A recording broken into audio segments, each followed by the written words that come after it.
ትክክለኛው መልስ የትኛው ነው? She had blank to school. A. Go. B. Went. C. Gone. And D. Gone.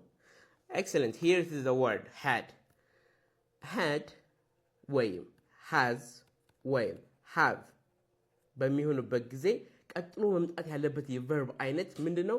V3 ብለን የምንጠራው ወይ ደግሞ past participle የሚባለው ነው። ለምሳሌ እያንዳንዱ ምርጫዎቻችን እንመልከት። A it's base verb ነው V1 የምንለው ነው። B ስንመለከት V2 ነው past form of the verb ነው። C ስንመለከት ምንድነው? past participle ወይ ደግሞ V3 የምንለው ነው። D ደግሞ ስንመለከት ምንድነው? it is verb ing ነው ማለት ነው።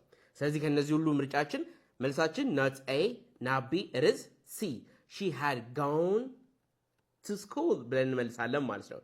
ኤኛውን እስኪ እናንተ ስሩልኝ በዚህ መሰረት this has to be a capital. He had blank to work. A. Go. B. Went. C. Gone. And D. Going.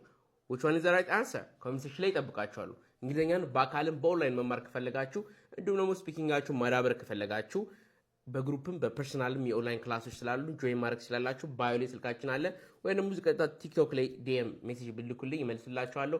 ላቭ ዩ ኦል ታንክ ዩ ፎር ዋቺንግ ብራይ እንግሊሽ ባይ ባይ